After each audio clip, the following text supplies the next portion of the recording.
গালগপ্পে নিয়মিত শোনাবো চেনা অচেনা মন ছুঁয়ে যাওয়া রোমাঞ্চকর সব গল্প। কিন্তু আপনাকে ছাড়া আসর তো জমবে না, তাই আপনাকে চাই, তোমাকে চাই, তোকে তো চাই আষ্টে পিষ্টে। সাবস্ক্রাইব করে বেল আইকনটা ক্লিক করে দিলেই মেতে উঠবো গালগপ্পে, সবাই একসঙ্গে।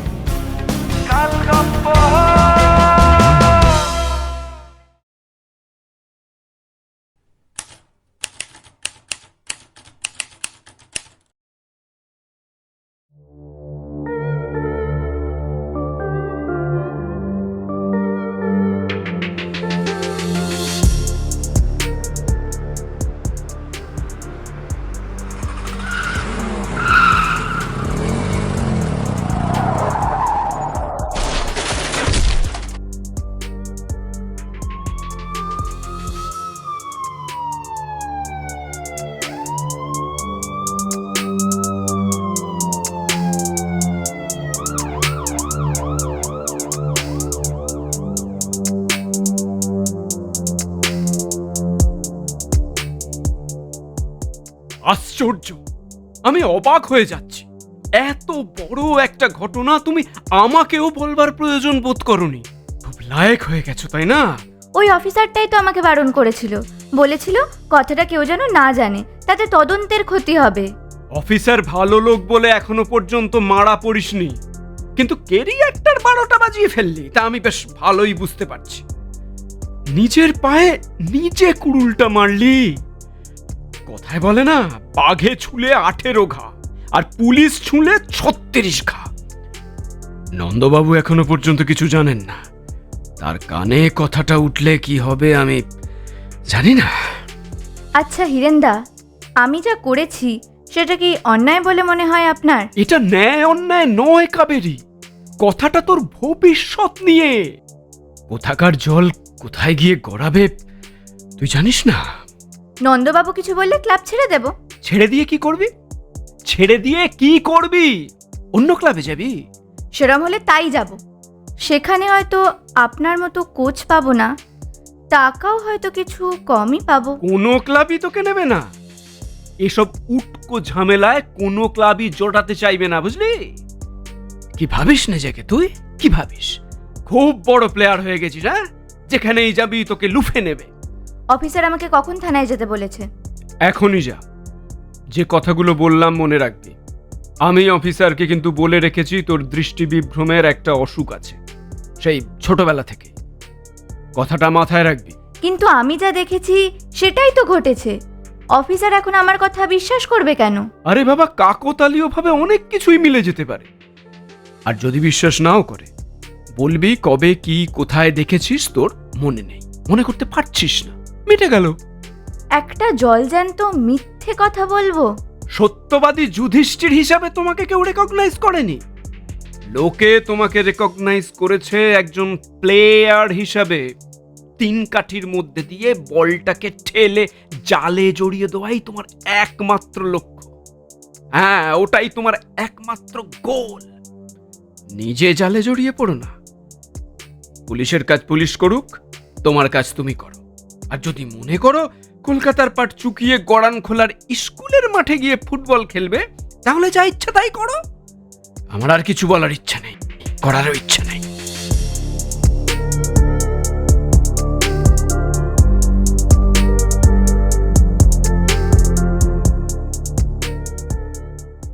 গালগপ্পে এখনকার গপ্প অপরাধী। আবহ ও সম্পাদনা সঞ্জয় চট্টোপাধ্যায়। প্রচ্ছদ অপু আইচ। রচনা ও সামগ্রিক পরিকল্পনায় আমি দীপঙ্কর। শুনছেন অপরাধী।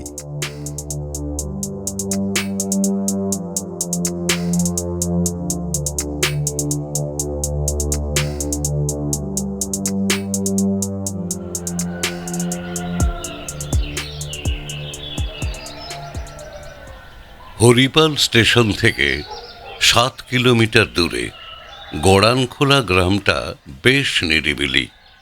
রাজনৈতিক তাপ উত্তাপের আঁচ এখানে এসে পৌঁছয় না।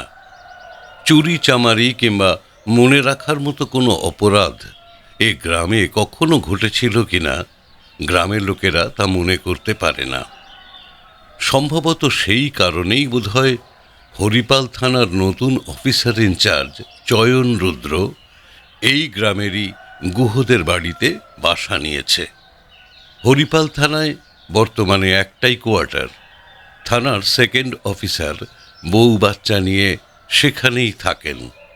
তিনি বড়বাবুকে কোয়ার্টার ছেড়ে দিতে চেয়েছিলেন, কিন্তু চয়ন বলেছিল, আপনি যেমন আছেন থাকুন, আমি একা মানুষ, সঙ্গে একটা 2 চাকার বাহনও আছে, সমস্যা হবে না। আপনি এই থানা আর স্টেশন চত্বরের বাইরে 5-7 কিলোমিটারের মধ্যে একটা বাসার সন্ধান দিন বরং। সেই সন্ধানের সূত্র ধরেই অফিসার ইনচার্জ চয়নের গুহ বাড়িতে আস্তানা গাড়া। তবে শুধু চয়নই নয়, তারও 2-3 মাস আগে থেকেই এ বাড়িতে বাসা বেঁধেছেন আরও একজন ভাড়াটিয়া, বড়বাজারের বর্ধিষ্ণু ব্যবসায়ী হেমন্ত বসাক। ছেলে বউয়ের ওপর অভিমান করে কলকাতার কলরব ছেড়ে এই গড়ানখোলা গ্রামে তিনি একরকম স্বেচ্ছা বনবাসী নিয়েছেন বলা যায়। তবে এখানে তিনি বেশ খোশ মেজাজেই আছেন, যদিও মাঝে মাঝে একটু যেন অন্যমনস্ক হয়ে যেতে দেখা যায় মাঝবয়সী এই প্রৌঢ়কে। কিন্তু এই 2জন অতিথি নিয়েই থেমে থাকেনি গুহদের বসত বাড়ির আউটহাউস। 16 কলা পূর্ণ হল আরও একজন মানুষ এসে পড়ায়। এ বাড়িতে লোকটির আগমন বেশ নাটকীয়। ইনিও এসেছিলেন কলকাতা থেকেই। প্রথমে উঠেছিলেন হরিপাল স্টেশনের কাছেই তাঁর এক বন্ধুর বাড়িতে। গড়ানখোলায় আগমনের কারণ, এখানকার হাট থেকে পিঁপড়ের ডিম সংগ্রহ করা। কিন্তু হাট পর্যন্ত পৌঁছানোর আগেই আটকে গেলেন স্কুল মাঠের কাছে। দেখলেন 10-12 জন ছেলেকে নিয়ে ফুটবল খেলছে 19-20 বছরের একটি মেয়ে। রোগা পাতলা, লম্বাটে গড়ন, গায়ের রং শ্যামলা। তার হাঁটা চলা দৌড়ানোর মধ্যে একজন পাকা খেলোয়াড়ের ছন্দ। বলটা যেন মেয়েটার ভীষণ ন্যাওটা। সে ছেলেগুলোর সঙ্গে ঠিক খেলছিল না, বরং বলা যায় খেলার বিভিন্ন টেকনিক শেখাচ্ছিল। লোকটি বেশ অবাক হলেন। হঠাৎ পিছন থেকে একটি ছেলে আলটপকা পা বাড়িয়ে দিতেই মেয়েটি সপাটে একটা আছাড় খেল এবং পর মুহূর্তেই উঠে দাঁড়ালো স্প্রিংয়ের মতো। বলটা তখনও লেগে আছে পায়ের চেটোয়। এই উঠে দাঁড়ানোর মুহূর্তেই মেয়েটির চোখ পড়ল মাঠের পাশে দাঁড়িয়ে থাকা অচেনা লোকটির দিকে। বেশ লম্বা, ছিপছিপে চেহারা, মাথা ভর্তি কাঁচা পাকা চুল ব্যাকব্রাশ করা, দাড়ি গোঁফ নিখুঁতভাবে কামানো, চোখে সরু কালো ফ্রেমের চশমা। গায়ের রং ফর্সা নয়, কালোও নয়, চেহারায় একটা অভিজাত শহুরে ছাপ। মেয়েটি খেলা থামিয়ে ভদ্রলোকের দিকে খানিকটা এগিয়ে গিয়ে বলল, খেলা দেখছেন? খেলা তো নয়, কোচিং। মেয়েটি হেসে বলল, এখানে কাদের বাড়ি এসেছেন? ঠিক এখানে নয়, এসেছি হরিপালে, আমার বন্ধুর বাড়ি। এখানকার হাটে যাচ্ছিলাম পিঁপড়ের ডিম কিনতে। আপনি মাছ ধরেন? চুনো পুঁটি ধরেছি অনেক, রুই কাতলা বোয়ালদের জন্য টোপ লাগে। মেয়েটি হেসে উঠে বলে, বাহ, এটা দারুণ বলেছেন তো। ভদ্রলোকের বেশ ভালো লেগে যায় মেয়েটিকে। জিজ্ঞাসা করেন, তোর নাম কি? কাবেরী। নামটা শুনে ভদ্রলোক একটু অবাকই হলেন। কাবেরী এবং ফুটবল। মনে মনে হিসাবটা কষে নিয়ে বললেন, ফুটবলার কাবেরী গুহ, মানে বেঙ্গল চ্যালেঞ্জার্সের? এখন আর বেঙ্গলে নেই। কোন ক্লাবে সই করলে? এখনো করিনি, ভাবছি এই সিজনটা খেলবো না। সে কি, ফর্মে থাকা প্লেয়ার এভাবে? বাদ দিন, মাঠের খোঁজ খবর রাখেন মনে হচ্ছে। এককালে রাখতাম, তবে তোমার খেলা দেখিনি। বুঝেছি, মাঠে যান না কিন্তু খোঁজ খবর রাখেন। না, সেটাও ঠিক নয়, খোঁজ খবরও রাখি না। তবে কর্মসূত্রে কানে আসতো, চোখে পড়তো, এই আর কি। তুমি হুগলি জেলার মেয়ে সেটা শুনেছিলাম বটে। তোমার বাড়ি কি এই গড়ানখোলাতেই? হ্যাঁ। আপনি নিশ্চয়ই কলকাতা থেকে? কি করে বুঝলে? চেহারায় ছাপ থাকে। হেসে ওঠেন লোকটি। কাবেরী বলে, শুধু কলকাতা নয়, আপনার চেহারায় খেলোয়াড় খেলোয়াড় একটা ছাপও আছে। এককালে খেলাধুলো করেছেন, সেটা বোঝাই যাচ্ছে। কাবেরীকে বেশ সাবলীল বলে মনে হয় ভদ্রলোকের। গ্রাম থেকে গিয়ে কলকাতার ময়দান মাতিয়েছে এমন মেয়ে তিনি আরও গোটা কয় দেখেছেন, কিন্তু কাবেরী তাদের থেকে একদম আলাদা। ভদ্রলোকে চুপ করে মিটিমিটি হাসতে দেখে কাবেরী বলে, কি ঠিক বলেছি তো? ও, আপনার নামটাই তো জানা হয়নি। ঋষি সোম। এবারে কাবেরীর অবাক হওয়ার পালা। ঋষি সোম? একসময় প্রভাতী দৈনিকের খেলায় পাতায় ঋষি সোমের ম্যাচ রিপোর্ট প্রায় নিয়মিত পড়তাম। আপনি কি সেই ঋষি সোম? হ্যাঁ, প্রভাতী দৈনিকে একসময় লিখতাম বটে। কাবেরী ভেতরে ভেতরে মুগ্ধ হয়। ঋষি সোমের ম্যাচ রিপোর্ট একটা সময় সে প্রায় গিলতো বলা যায়। খবরের কাগজের পাতাতেই ম্যাচটা যেন সে চাক্ষুষ করত, এমনই তার লেখার ধরন। গ্যালারির উত্তাপের ছোঁয়াও থাকত সেই লেখায়। কিন্তু মুগ্ধ হতে হতেও নিজেকে সামলে নিল কাবেরী। মুহূর্তের মধ্যে সতর্ক হয়ে গেল।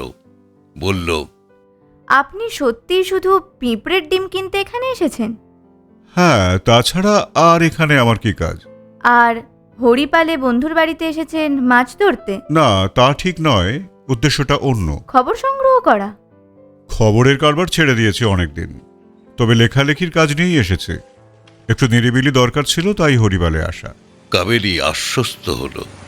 বলল, ও, কাছেই আমাদের বাড়ি, চলুন না, চা খেয়ে যাবেন। ঋষি রাজি হয়ে যান। এভাবেই গুহবাড়িতে তাঁর পদার্পণ। কথায় বলে, স্বভাব যায় না মূলে। সাংবাদিকতা ছেড়ে দিলেও সাংবাদিকের স্বভাবসুলভ দক্ষতায় কথায় কথায় তিনি এ বাড়ির ভূগোল, ইতিহাস, অর্থনীতি অনেক কিছুই জেনে ফেললেন। গুহদের বাড়ির সামনের দিকটা দোতলা। নিচতলায় দুটো ঘর পাশাপাশি। একটায় থাকেন বড়বাজারের প্রৌঢ় ব্যবসায়ী হেমন্ত বসাক, আর একটায় থাকেন হরিপাল থানার নতুন ওসি চয়ন রুদ্র। ওপরতলায় একটা ঘর, সেটায় কেউ থাকে না। গুহ পরিবার নিজেরা থাকেন ভিতর বাড়িতে। বাইরের এই দোতলাটার সাথে ভিতর বাড়ির একতলার সরাসরি কোনো যোগাযোগ নেই, তাই এ ঘরগুলো ভাড়া দিতে তাঁদের আপত্তি হয়নি। তবে বর্তমান ভাড়াটিয়া দুজনের কেউই নিজে রান্নাবান্না করেন না, এ বাড়িরই পেইং গেস্ট হিসেবে আছেন। এদের খাবার দাবার এ বাড়িরই হেঁসেল থেকে আসে। যদিও অফিসার চয়ন খাওয়ার কাজটা মাঝে মধ্যে বাইরেই সেরে নেন। সব কিছু দেখে শুনে লোভে পড়ে গেলেন ঋষি। গুহদের বাড়ির ওপরের ঘরটা তীব্রভাবে তাঁকে আকর্ষণ করতে লাগল। হরিপালে বন্ধুর বাড়ির চাইতে এ বাড়িটা আরো বেশি নির্জন, নিরিবিলি। মনের ভাবটা প্রকাশ করেই ফেললেন। বললেন, কাবেরী, ঘর রয়েছে 3টে, অতিথি আছেন 2জন। আর একজন বাড়লে কি খুব অসুবিধা হবে তোমাদের? কাবেরীর মুখ চোখ উজ্জ্বল হয়ে ওঠে। সোল্লাসে বলে, আপনি থাকবেন ওই ঘরটায়? পরদিনই হরিপালের বন্ধুর বাড়ি ছেড়ে ঋষি সোম সোজা এসে উঠলেন গুহদের আউট হাউসের দোতলায়।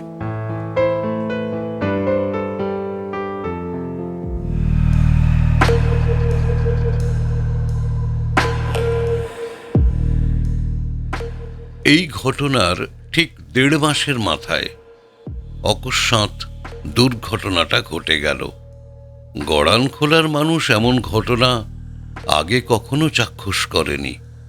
ঘটনাটা ঘটেছে গড়ানখোলার স্কুলের একটু আগেই যে বড় দিঘিটা রয়েছে তারই পাড়ে। কিন্তু ঘটনার ঢেউ গিয়ে পৌঁছল গুহদের আউট হাউসে। কারণ দিঘির পাড়ে একটা আগাছার ঝোপের ভেতর যাঁর মৃতদেহটি পাওয়া গেল তিনি গুহদের বাড়িতেই পেইং গেস্ট হিসেবে বাস করছিলেন।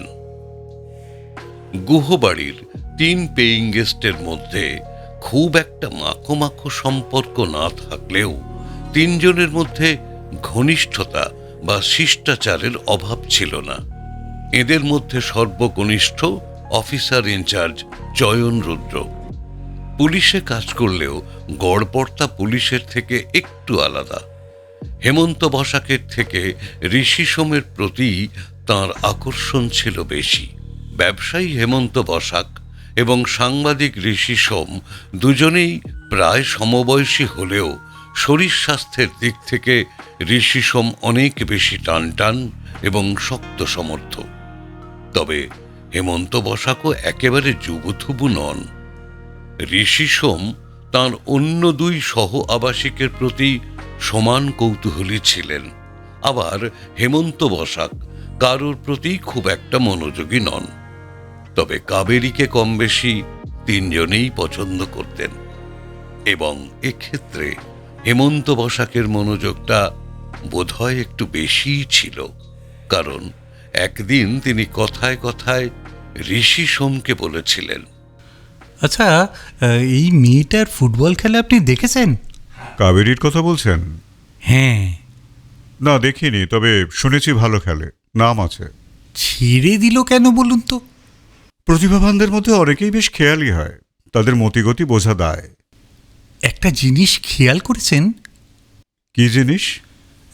না মানে ওই দারোগা ছেলেটার প্রতি মেয়েটার যেন একটু ইয়ে ভাব জন্মাচ্ছে বলে মনে হচ্ছে। ঋষি মৃদু হেসে বললেন, অল্প বয়সী ছেলে মেয়েদের মধ্যে একটু ইয়ে ভাব জন্মানো তো খুব একটা অস্বাস্থ্যকর কিছু নয়। না না, তা তো নয়, আমিও তা বলছি না। আমি বলছিলাম যে দারোগার দিক থেকে কিন্তু তেমন কোনো ব্যাপার আছে বলে মনে হয় না। ফলে ভবিষ্যতে মেয়েটা না আবার। হেমন্ত বসাককে থামিয়ে দিয়ে ঋষি সোম বললেন, ভবিষ্যৎ ভাববার মতো সময় এখনো আসেনি হেমন্তবাবু। আর তাছাড়া কাবেরীর আমার প্রতিও একটু ইয়ে ব্যাপার আছে কিন্তু। সে কি আর আমি জানি না মশাই, আপনার মধ্যে এমন একটা ব্যাপার আছে যে সবারই আপনার প্রতি একটু ইয়ে ব্যাপার চলে আসতে বাধ্য। হাসতে হাসতে কথাগুলো বললেন হেমন্ত বসাক। ঋষিও হাসতে হাসতেই প্রসঙ্গের ইতি টানলেন। অফিসার চয়ন রুদ্রের প্রতি কাবেরীর যে একটা বাড়তি আকর্ষণ আছে এটা ঋষি সোম লক্ষ্য করেছিলেন। তবে সেটা সম্ভবত দুজনের শরীর চর্চাকে কেন্দ্র করেই। এর মধ্যে আলাদা করে অন্য কোনো ব্যাপার আছে কি না তা ভেবে দেখার মতো কৌতূহল তিনি অনুভব করেননি। তবে ঘনিষ্ঠতার সূত্রপাতটা ছিল কাবেরীর দিক থেকেই। একদিন ভোরে ঋষি সোম তখন দোতলার বারান্দায় দাঁড়িয়েছিলেন, আর নিচের ঘরের সামনের ফাঁকা জায়গাটায় চয়নরুদ্র পায়চারি করছিলেন। ঠিক তখনই ট্র্যাকস্যুট আর স্পোর্টস শু পরে কাবেরী ছুটতে বেরোচ্ছিল। হঠাৎ দাঁড়িয়ে পড়ে চয়নকে বলল, পুলিশদের কিন্তু ভুঁড়ি হয়ে যায়। বাড়ির ভেতরে হাঁটাহাঁটি করে হবে না, বাইরে চলুন। সঙ্গী পেলে শরীরচর্চা ভালো হয়। চয়নরুদ্র হেসে বলল, তাহলে তো সঙ্গী আরও একজনকে বাড়িয়ে নেওয়া যায়। এই বলে ওপর দিকে তাকিয়ে ঋষি সোমের উদ্দেশ্যে বলল, যাবেন নাকি? নেমে আসুন তাহলে। ঋষি সোম সম্মতি জানিয়ে বললেন, সঙ্গী হলে 4 ক্ষেত থাকে না আর। আপনারা এগোন, আমি হেমন্তবাবুকে নিয়ে আসছি। কোন দিকে যাচ্ছেন? কাবেরী গলা তুলে উৎফুল্ল স্বরে বলল, দিঘির পাড়ে চলে আসুন। চয়নকে নিয়ে কাবেরী বেরিয়ে গেল। খানিক বাদে হেমন্ত বসাককে নিয়ে ঋষিও গিয়ে হাজির হলেন দিঘির পাড়ে। সেই দিন থেকেই শুরু হলো এই 4 জনের প্রাত্যহিক প্রাতঃভ্রমণ।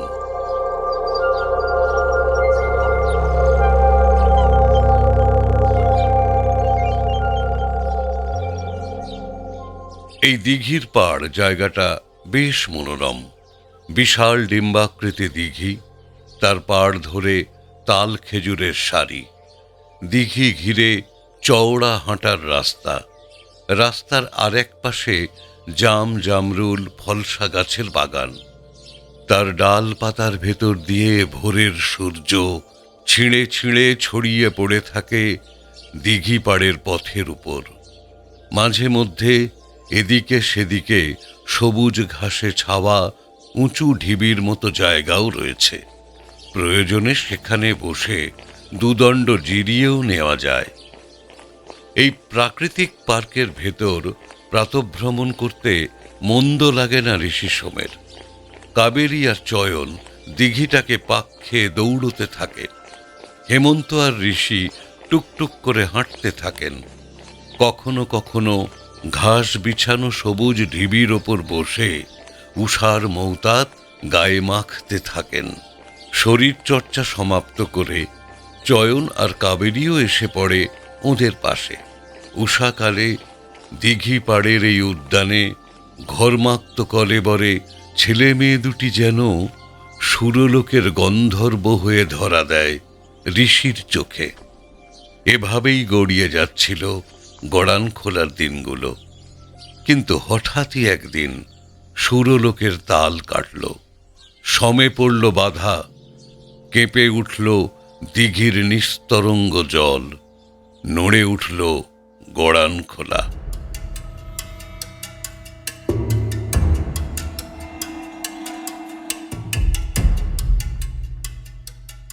ঘটনার দিন চয়ন রুদ্র সকাল সকালই উঠে পড়েছিলেন।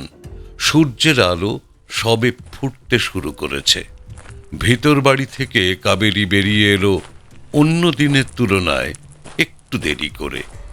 চয়নকে একা দাঁড়িয়ে থাকতে দেখে বলল, ওনারা কই?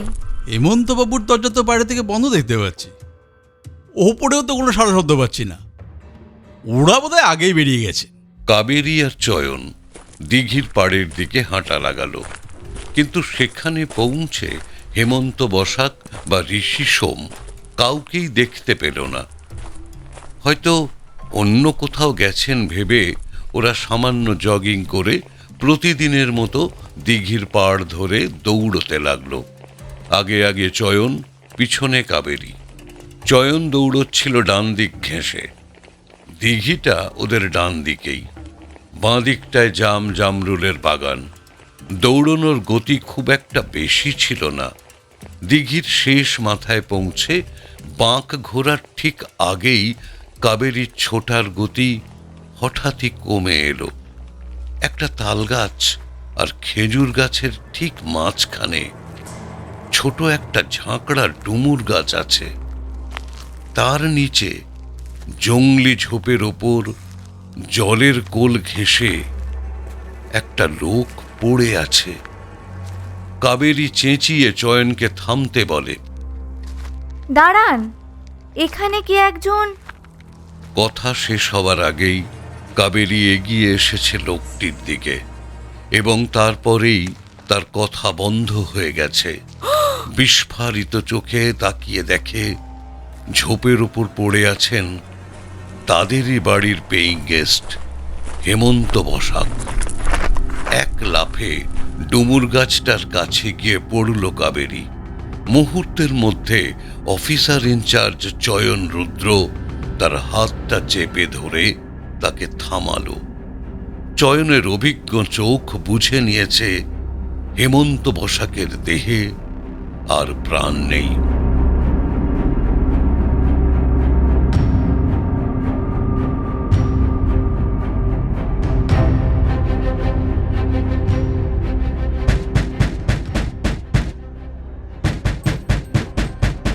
দরজা ধাক্কানোর শব্দে ঘুম ভেঙে গেল ঋষি সোমের। বাইরে কাবেরীর উত্তেজিত গলা। ঋষিদা, ঋষিদা, দরজা খুলুন, ঋষিদা। ধড়মড় করে উঠে বসলেন ঋষি। চোখ কুঁচকে ঘড়ির দিকে তাকালেন। 7:10। এতক্ষণে মর্নিং ওয়াক সেরে ফিরে আসার কথা ওদের।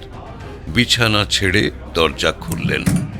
দেখলেন অত্যন্ত উদ্বিগ্ন মুখে কাবেরী দাঁড়িয়ে আছে। ঋষিকে দেখে সে বলে উঠল, আপনি তাহলে ঘরেই আছেন? কাল অনেক রাত অবধি কাজ করেছি, তাই ভোরে আর উঠতে পারিনি। তোমরা কি এখন ফিরলে? একটা মারাত্মক দুর্ঘটনা ঘটে গেছে ঋষিদা। এবার ঋষি লক্ষ্য করলেন নিচের বাড়ির সামনে বেশ কিছু মানুষের জটলা। তাদের মধ্যে কাবেরীর বাবা মাও রয়েছেন। ঋষি বললেন, কি হয়েছে বলো তো? দিঘির পাড়ে হেমন্তবাবুর মৃতদেহ। চমকে উঠলেন ঋষি। বললেন, কি বলছো তুমি? আমি দেখতে পাই। এখন কোথায়? ওখানেই। ঠিক 2 মিনিটের মধ্যে নিচে নেমে এলেন ঋষি। হেমন্ত বসাকের ঘরের সামনেটায় এসে একবার দাঁড়ালেন। দরজার হাঁসকল বাইরে থেকে টানা। দরজার সামনে জুতোয় লেগে থাকা মাটি পড়ে আছে। কাবেরী বলল, ভোরে যখন বেরোই দরজা এভাবেই বন্ধ করা ছিল। ঋষি সোম কোনো কথা না বলে দিঘির পাড়ের দিকে হাঁটা লাগালেন। তাঁর পিছন পিছন কাবেরীও। ঋষি সোম যে এত জোরে হাঁটতে পারেন এটা কাবেরীর জানা ছিল না। তাঁর সঙ্গে তাল মেলাতে কাবেরীর মতো মেয়েকেও বেগ পেতে হচ্ছিল। দিঘির পাড়ে পৌঁছে দেখলেন জায়গাটা লোকে লোকারণ্য। পুলিশ অফিসার হিসেবে চয়ন রুদ্রকে বেশ করিতকর্মাই বলতে হবে। হরিপাল থানা থেকে ইতিমধ্যেই পুলিশের লোকজন চলে এসেছে। 2-3 জন কনস্টেবল ভিড় সামলাচ্ছেন। চয়ন একজন বয়স্ক পুলিশ কর্মীর সাথে কথা বলছিলেন। ঋষি সোমকে আসতে দেখে বললেন, ভেবেছিলাম আপনারা দুজন একসাথেই বেরিয়েছিলেন। আপনাকে কোথাও না পেয়ে শেষে কাবেরী আবার বাড়িতেই ছুটল। ঋষি থমথমে মুখে হেমন্ত বসাকের মৃতদেহের দিকে এগিয়ে গেলেন। দেহটি ডুমুর গাছের নিচের ঝোপ থেকে তুলে রাস্তার পাশে তাল গাছের তলায় শোয়ানো ছিল। পায়জামা পাঞ্জাবি পরা, পামশু দুটো পাশে রাখা, পাঞ্জাবির নিচের দিকের দুটো বোতাম লাগানো, চোখে চশমাটা নেই। ঋষি পাড় বেয়ে ঝোপের দিকে খানিকটা নেমে গেলেন। চয়ন বলল, স্পট দেখছেন? চশমাটা কি পাওয়া গেছে? চশমা? না, চশমা তো পাইনি। কিন্তু উনি তো চশমা পরতেন। চয়ন গম্ভীর হয়ে কিছু একটা ভাবতে লাগলো। ঋষি খানিকক্ষণ এদিক ওদিক চোখ বুলিয়ে নিয়ে ওপরে উঠে এসে বললেন, জলে পড়ে গেলেও যেতে পারে। হ্যাঁ, তা পারে। ওর ঘরটাও একবার খুঁজে দেখতে হবে। ঋষি কাবেরীর দিকে তাকিয়ে বললেন, ওর বাড়িতে কি খবর পাঠানো হয়েছে? চয়ন বলল, বাড়ির ঠিকানা পাওয়া যায়নি। বউবাজারে বাড়ি আর বড় বাজারে সোনার দোকান। এছাড়া কাবেরীরা আর কিছু জানেন না। আমি 2 থানাতেই খবর পাঠাবার ব্যবস্থা করেছি, ওই নামে কেউ আছেন কিনা দেখার জন্য। এরপর ডাক্তারি পরীক্ষার জন্য মৃতদেহ হরিপালে পাঠিয়ে দিয়ে চয়ন রুদ্র কনস্টেবল এবং থানার 2nd অফিসারকে নিয়ে গুহ বাড়িতে ফিরে এলো।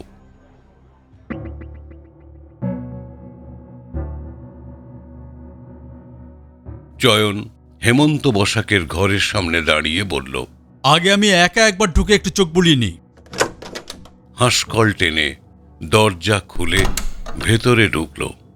দ্রুত ঘরের চারদিকে চোখ বোলাতে লাগলো। এই ঘরটায় একটা পুরনো আমলের খাট আছে, তবে ছত্রি নেই।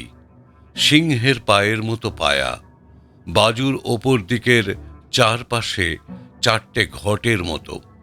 এই ঘটের ভিতর দিয়েই বোধহয় ছত্রি লাগানোর ব্যবস্থা ছিল। এছাড়া আছে একটা টেবিল, একটা আলনা আর একটা প্লাস্টিকের চেয়ার। জিনিসগুলো এ বাড়িরই। হেমন্ত বসাক এসেছিলেন শুধু 2খানা বড় চামড়ার সুটকেস নিয়ে। সে দুটো আলনার নিচে রাখা আছে।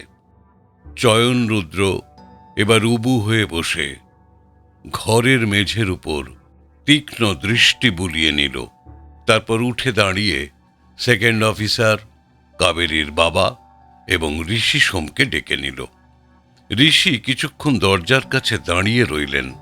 দেখলেন টেবিলের উপর চশমাটা খোলা অবস্থায় রাখা রয়েছে। চশমার ডান্ডি দুটো ভাঁজ করা নেই। সামনের দিকটায় ওরা 3 জন দাঁড়িয়ে থাকায় ঋষি খাটের পিছন দিকটায় গিয়ে দাঁড়ালেন। টেবিলের উপর রাখা টুকিটাকি জিনিসগুলো নাড়াচাড়া করতে করতে চয়ন বলল, ঠিকানাটা পাওয়া গেলে একটু সুবিধে হতো। ঋষি খাটের পিছন দিকে দাঁড়িয়ে অন্যমনস্কভাবে ছত্রি লাগানোর ঘটের ওপর হাত বোলাচ্ছিলেন। বেখেয়ালেই তাঁর বাঁ হাতের তর্জনীটা ঢুকে গেল ঘটির গর্ত করা অংশটার ভেতর। আঙুলের ডগায় কি যেন একটা ঠেকলো বলে মনে হলো তাঁর। কৌতূহল বশেই আঙুল বাঁকিয়ে বার করে আনলেন জিনিসটা। কয়েক মুহূর্তের মধ্যেই অনেকগুলো সম্ভাবনার কথা তাঁর মাথায় খেলে গেল। লক্ষ্য করলেন ব্যাপারটা অন্য কেউ খেয়াল করেনি। সবার অলক্ষ্যে তিনি জিনিসটা নিজের পকেটে পুরে রাখলেন। এই সময় চয়নরুদ্র টেবিলের ড্রয়ার টেনে পকেট ডায়েরির মতো একটা ছোট রেক্সিনের জ্যাকেট পরানো নোটবুক বার করে আনলো। পাতাগুলো উল্টে পাল্টে দেখে নিয়ে সেটা ঋষি সোমের হাতে দিয়ে বলল, ব্যবসার হিসেব নিকেশ বলেই মনে হচ্ছে। ঋষি ডায়েরিটা খুলে দেখলেন। পাতায় পাতায় তারিখ দিয়ে বেশ কিছু যোগ বিয়োগ গুণভাগের হিসেব, কয়েকটা জুয়েলারি দোকানের নাম, আর একেবারে প্রথম দিকে 6খানা টেলিফোন নাম্বার। পকেট ডায়েরিটার পাতা উল্টাতে উল্টাতে ঋষি বললেন, এই ফোন নম্বরগুলো কি বাড়ির ঠিকানা বার করবার জন্য কাজে লাগতে পারে? যদ্দূর মনে হচ্ছে ওগুলো সবই ব্যবসায়িক যোগাযোগের নম্বর। এই টেলিফোন নম্বরের মালিকেরা হেমন্তবাবুর বাড়ির ঠিকানা জানবে বলে তো মনে হয় না। দোকানের ঠিকানা নিশ্চয়ই জানবেন। সেটা জানা গেলেও যেতে পারে, তবে বউবাজার আর বড়বাজার থানার পুলিশ হয়তো এতক্ষণে হেমন্তবাবুর ঠিকানা বার করেও ফেলেছে। থানায় গেলেই জানতে পারবো।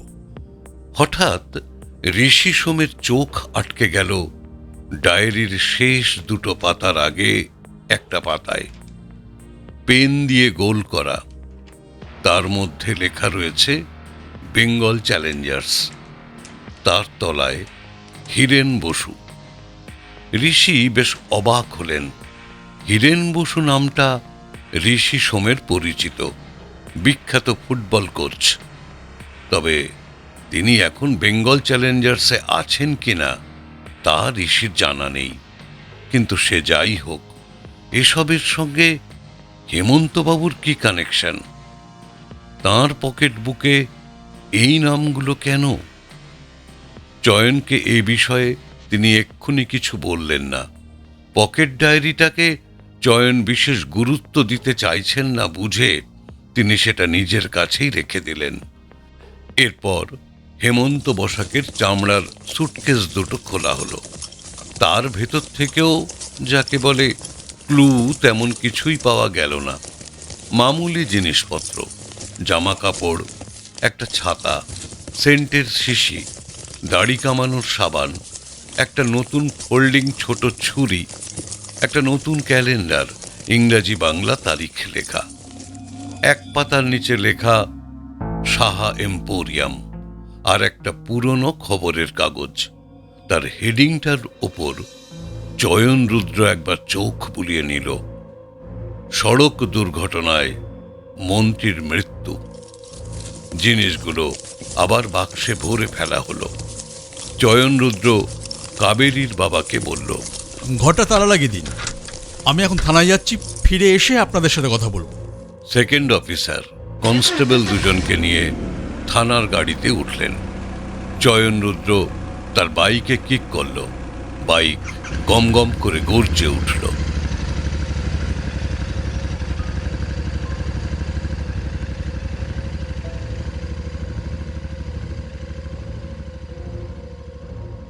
পুলিশের লোকজন চলে যাওয়ার পর বাড়িটাও ধীরে ধীরে ফাঁকা হয়ে গেল। ঋষি সোম দোতলায় তাঁর ঘরে ঢুকে দরজা বন্ধ করলেন। কাবেরীকে জানিয়ে দিলেন দুপুরে কিছু খাবেন না। অনেকগুলো ঘটনার সম্ভাবনা মাথায় ঘুরপাক খাচ্ছে তাঁর। পুলিশ অফিসার হিসেবে চয়নরুদ্রকে চালাক চতুর বলেই মনে হয় ঋষি সোমের। অথচ জিনিসগুলো চয়নের চোখে পড়ল না কেন? নাকি ইচ্ছে করেই কিছু প্রকাশ করতে চাইছে না? পাছে অপরাধী সাবধান হয়ে যায়। তার মানে সে কি এ বাড়ির লোকজনদেরই সন্দেহ করছে? সেক্ষেত্রে তার সন্দেহের তালিকায় ঋষি নিজেও কি আছেন? থাকাটা অস্বাভাবিক কিছু নয়। আবার এও হতে পারে যে গড়ান খোলার মতো এক অজ গাঁয়ের একটি অস্বাভাবিক মৃত্যু নিয়ে হরিপাল থানা খুব একটা মাথা ঘামানোর প্রয়োজন অনুভবই করছে না। আর সেই কারণে বোধহয় ড্রয়ারের ভেতরে পাওয়া হেমন্তবাবুর পকেট ডায়েরিটার প্রতি তারা খুব একটা আগ্রহ প্রকাশ করল না। আরও দুটো ভাবনা তার মাথার ভেতরে তোলপাড় করতে লাগল। হেমন্ত বসাকের পকেট ডায়েরিতে ফুটবল ক্লাব এবং ফুটবল কোচের নাম লেখা কেন? কি কারণে তিনি নাম দুটো লিখে রেখেছিলেন? আপন মনেই একবার বিড়বিড় করে উঠলেন ঋষি সোম। এর সঙ্গে মৃত্যুর কি কোনো যোগসূত্র স্থাপন করে দেওয়া সম্ভব? তবে ঋষিকে সবচাইতে বেশি ভাবাচ্ছে ওই জিনিসটা, যেটা তিনি হেমন্ত বসাকের ঘরে খাটের ঘটির ভেতর থেকে বের করে এনেছেন। জিনিসটা ওখানে এলো কিভাবে? ওখানে রাখার জিনিস তো ওটা নয়। যদি না কেউ সেটা লুকিয়ে রাখতে চায়, কিন্তু লুকিয়ে রাখার উদ্দেশ্যটাই বা কি? তবে কি বিড়বিড় করতে লাগলেন ঋষি। যার জিনিস তারই হাত থেকে তার অজান্তেই ওখানে পড়ে গিয়েছিল, কিন্তু এটা কি সম্ভব? এমন চান্স লাখে একবার হলেও হতে পারে। এভাবেই কেটে গেল ঋষির দিনটি।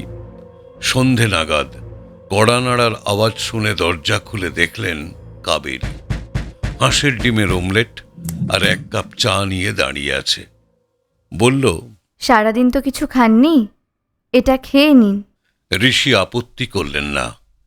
কাবেরী টেবিলের ওপর কাপ ডিশ রেখে ঘরের আলোটা জ্বালিয়ে দিয়ে বেরিয়ে যাচ্ছিল। ঋষি তাকে থামালেন। একটা কথা জানার ছিল। বলুন। এই 2-1 দিনের মধ্যে তোমার কি কোনো জিনিস হারিয়েছে? না তো, কি জিনিস? আচ্ছা, হেমন্তবাবুর ঘরের ওই খাট আলনা, ওগুলো কি উনি আসার পর ওই ঘরে আনা হয়েছিল? না না, ওগুলো বরাবরই ওই ঘরেই থাকতো। উনি আসার পর শুধু টেবিল চেয়ারটা আনা হয়েছিল। উনি আসার আগে ওই ঘরে কে থাকতো? নিয়ম করে কেউই থাকতো না, সাধারণত ফাঁকাই থাকতো। আমি তো থাকতাম কলকাতায়, পাইকপাড়ার একটা মেসে। বাবা মা ভেতর বাড়িতেই থাকতেন, তবে মাঝে সাঝে মামা মামিরা এলে ওই ঘরটাতে থাকতেন। ওনারা লাস্ট কবে এসেছিলেন? ঠিক মনে নেই। ওনাদের কি তখন কোনো জিনিস হারিয়েছিল বা চুরি গিয়েছিল বলে মনে আছে? না, তেমন তো কিছু শুনিনি। কিন্তু কি হারিয়ে যাওয়ার কথা আপনি বলছেন বলুন তো? সেটা আমি তোমাকে 2 দিন পরে বলবো কাবেরী। তুমি আমাকে আর একটা কথা বলো তো, হেমন্তবাবু কি কখনো তোমার সঙ্গে খেলার বিষয় নিয়ে আলোচনা করতেন? তোমার খেলা, তোমার ক্লাব, এইসব বিষয়ে?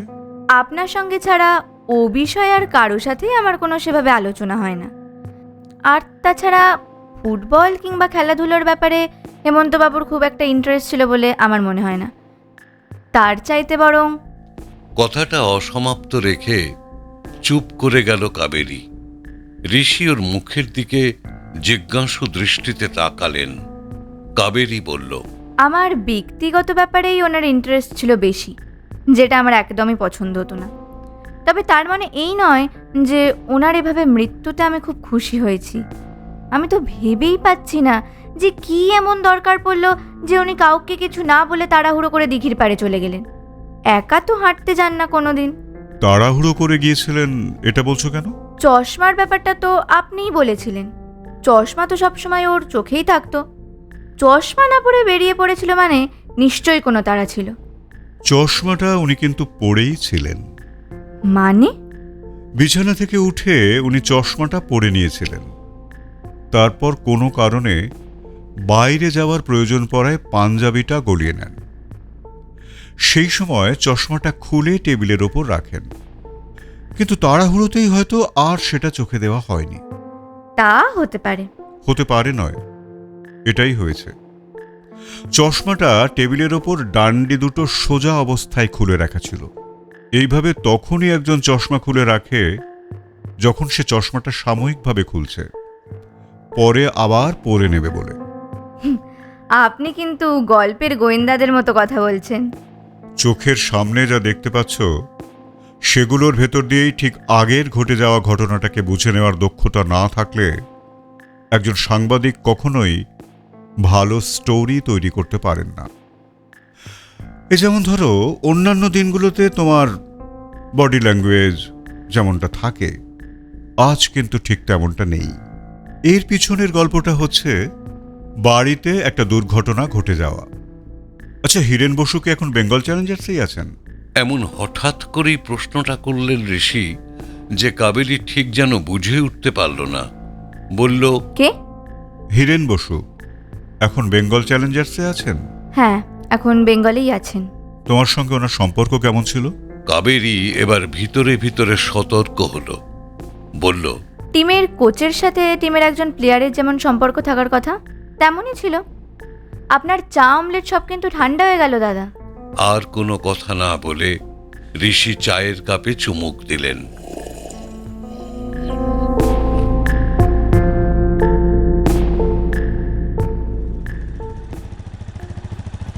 থানার অফিসার ইনচার্জ চয়ন রুদ্র থানা থেকে ফিরলেন পরদিন দুপুরের একটু আগে। জানা গেল পোস্টমর্টেম হয়ে গেছে। খবর পেয়ে কলকাতা থেকে হেমন্তবাবুর ছেলে এবং দুজন আত্মীয় বন্ধু এসেছিলেন। তাদের হাতেই মৃতদেহ হ্যান্ডওভার করা হয়। চয়ন বলল, খাওয়া দাওয়ার পর আপনারা কি একবার আমার ঘরে আসতে পারবেন? এই ধরুন 4টে নাগাদ। অবশ্যই, আমাদের তো এখনো জেরা করা বাকি আছে আপনার।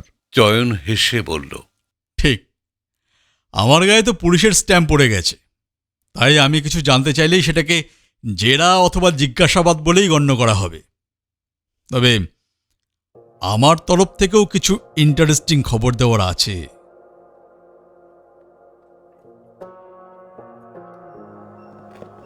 চয়নের কথা মতো বিকেল নাগাদ কাবেরীর বাবা এবং ঋষি সোম একে একে চয়নের ঘরে এসে ঢুকলেন।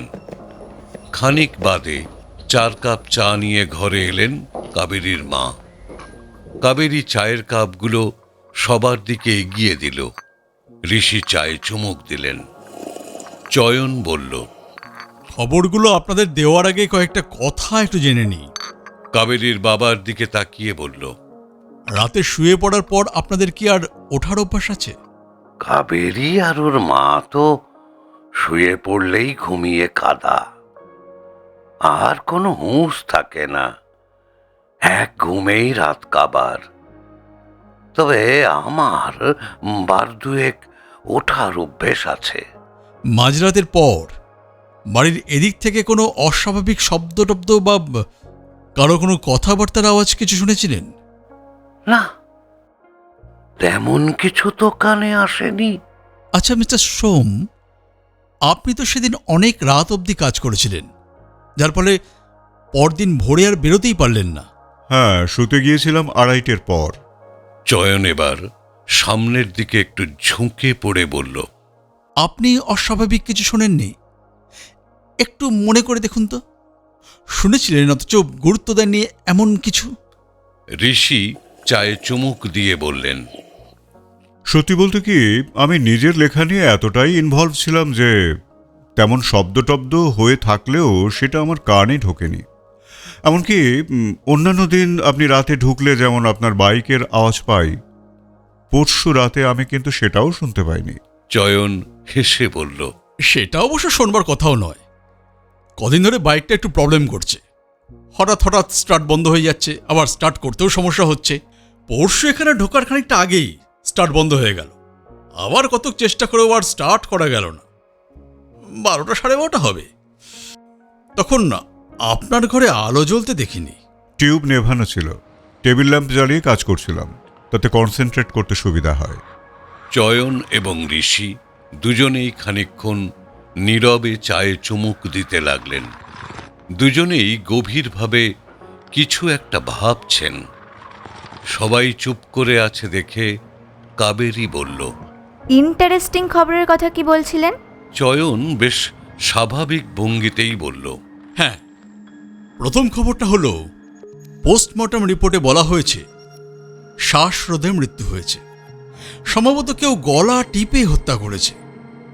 কণ্ঠনালীর হাড় ভাঙা। খবরটা শুনে কাবেরীর মা মুখে হাত চাপা দিয়ে বিস্ফারিত নেত্রে চয়নের দিকে তাকিয়ে রইলেন। কাবেরীও বিস্ময়ে হতবাক। কাবেরীর বাবা প্রায় আঁতকে উঠে বললেন, কি সর্বনাশ! এমন সাংঘাতিক কাজ কি করলো? ঋষি প্রায় স্বাভাবিক ভঙ্গিতেই বললেন, আর কি জানতে পেরেছেন?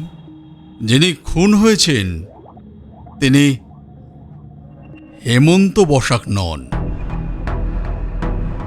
অত্যন্ত অবাক হয়ে একসঙ্গে সবাই অফিসার চয়ন রুদ্রের দিকে তাকিয়ে রইলেন। কিছুক্ষণ থেমে চয়ন বলল, লোকটার আসল নাম সুশান্ত সাহা। নাম ভাঁড়িয়ে এ বাড়িতে বাসা গেড়েছিল। বড়বাজারে তার কোনো দোকান ছিল না। দোকান ছিল সিঁথিতে, এবং সেটা সোনার দোকানও নয়, জামা কাপড়ের দোকান। সাহা এম্পোরিয়াম। চয়নের কপাল কুঁচকে গেল। বিস্মিত হয়ে বলল, ঠিক, কিন্তু আপনি জানলেন কি করে? হেমন্তবাবু সুশান্তবাবুর সুটকেস দুটো থেকে যে জিনিসগুলো বেরিয়েছিল তার মধ্যে একটা ক্যালেন্ডার ছিল। তার তলায় লেখা ছিল সাহা এম্পোরিয়াম, ঠিকানা সিঁথির মোড়। মার্ভেলাস! নামটা আমিও দেখেছি, কিন্তু আপনিও যে সেটা খেয়াল করবেন এবং মনে রাখবেন এটা ভাবতে পারিনি। এককালে সাংবাদিকতা করে পেট চালিয়েছি তো, তাই মন না চাইলেও চোখ ঠিক টুকে রাখে। আপনি সুশান্ত সাহা আর জামা কাপড়ের দোকান বলতে মনে পড়ে গেল। কিন্তু এখানেই শেষ নাকি ঝুলিতে আরো খবর আছে? আছে আছে। এই লোকটি একটি মার্ডার কেসে জড়িয়ে দিন দুয়েক হাজতবাস করেছিল। পরে অবশ্য পুলিশ বুঝতে পারে একে তারা ভুলবশত ধরেছিল, ফলে ছাড়া পেয়ে যায়। ভদ্রলোক সত্যিই কি নির্দোষ ছিলেন? পুলিশের তো তেমনই ধারণা। তবে এই ঘটনার পরে একটা কিন্তু তো থেকেই যায়। কিছু একটা গন্ডগোল না থাকলে বেনামে এইখানে এসে বসে থাকবে কেন? এভাবে মৃত্যুই বা ঘটবে কেন? চয়ন এবার কাবেরীর বাবার দিকে তাকিয়ে বলল, ভালো করে খোঁজ খবর না নিয়ে এভাবে অপরিচিত লোকজনদের বাড়িতে বসাবেন না, বিপদে পড়ে যাবেন। কিভাবে আর বুঝবো বলুন? বাইরে থেকে দেখে কথাবার্তা শুনে তো ভালোই মনে হয়েছিল। ভেতরে কার কি আছে সেটা কিভাবে বুঝবো? কাবেরীর বাবা আর মা দুজনেই ঋষির দিকে তাকালেন। ঋষি একটু বিব্রত বোধ করলেন। চয়ন বলল, মিস্টার সোমের কথাটা অবশ্য আলাদা। ইনি একজন রিনাউন্ড সাংবাদিক, অনেকেই চেনেন। কলকাতার 3টে বড় বড় কাগজে কাজ করেছেন। হরিপালে ওর বন্ধুও একজন পরিচিত ব্যক্তি, ইংরেজির শিক্ষক। ঋষি মৃদু হেসে বললেন, আমার সম্পর্কেও খোঁজ খবর নিয়ে রেখেছেন দেখছি। আমি নয়, এটা আমার সেকেন্ড অফিসারের উদ্যোগ। ঋষি হাসতে হাসতে বললেন, আমি সম্ভবত আপনাদের সন্দেহের তালিকায় 1 নম্বরে আছি। তা বলতে পারেন, তবে এই কেস নিয়ে আর মুভ করা হবে বলে মনে হয় না। বাড়ির পক্ষ থেকেও কোথাও কোনো অভিযোগ দায়ের করা হয়নি। আপনার নিজের কোনো কৌতূহল নেই? টু বি অনেস্ট, না, কৌতূহল নেই। একটা গোলমেলে লোক পৃথিবী থেকে সরে গেছে এবং তাতে কারোর কোনো ক্ষতি হয়নি, সুতরাং এ নিয়ে আর কৌতূহলী হয়ে লাভটাই বাকি। কৌতূহলী আপনি কিন্তু হয়েছেন, নইলে পরশু রাতে আমরা কিছু শুনেছি কিনা এটা আপনি জানতে চাইতেন না। পোস্টমর্টম রিপোর্ট অনুযায়ী ঘটনাটা ঘটেছে রাত 1টা থেকে 3:30-এর মধ্যে। তাই বলতে পারেন অভ্যাস বশেই। আমারও বলতে পারেন ওই অভ্যাস বশেই স্টোরিটা জানার কৌতূহল হচ্ছে। যেমন আমার অনুমান খুনটা দিঘিপাড়ে হয়নি, ঘরেই হয়েছে। তারপর দেহটা নিয়ে গিয়ে দিঘিপাড়ে ফেলে রেখে দিয়ে গেছে। চয়ন তীক্ষ্ণ দৃষ্টিতে ঋষির মুখের দিকে তাকিয়ে বলল, কেন এমন অনুমান করছেন? চশমা এবং জুতো দেখে।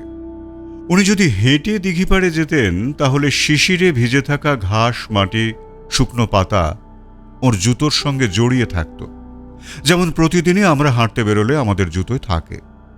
কিন্তু ওর জুতোয় সেসব ছিল না। দ্বিতীয়ত চশমাটা চোখ থেকে খুলে টেবিলের ওপর রেখেছিলেন আবার পরবেন বলে। কিন্তু মৃত লোক যেহেতু চশমা পরতে পারে না, তাই দিঘিপাড়ে মৃতদেহের চোখে চশমা ছিল না। কিন্তু মিস্টার সোম, কাগজের রিপোর্টার হিসেবে কল্পনার আশ্রয় নেওয়ার অধিকার আপনার যতটা আছে, তদন্তকারী পুলিশ অফিসারদের ততটা থাকে না। আমাদের ক্ষেত্রে প্রমাণটা খুব জরুরি। আদালত শুধু ব্যাখ্যায় খুশি হবে না, প্রমাণ দাখিল করতে হবে। কারোকে খুশি করার কোনো দায়িত্ব আমার নেই মিস্টার রুদ্র। আইন আদালত আমার এখতিয়ারের বাইরে। কাগজে এ নিয়ে স্টোরি করার কোনো ইচ্ছেও আমার নেই। আমি আমার নিজের খুশিতে চলি। স্টোরিটা খুঁজতে চাইছি আমার নিজের জন্যে। Best of luck. খুঁজে পেলে জানাবেন। আচ্ছা, আর একটা কথা জেনে নিই, বর্তমানে আমার গতিবিধির ওপর কোনো নিষেধাজ্ঞা আরোপ করা হচ্ছে কি? মানে আমি কি গড়ান খোলার বাইরে যেতে পারি? স্বচ্ছন্দে যান না যেখানে খুশি, কেউ আপনাকে আটকাচ্ছে না। ঋষি চায়ের কাপে শেষ চুমুকটা দিয়ে বললেন, কাল একবার কলকাতায় যাব ভাবছি।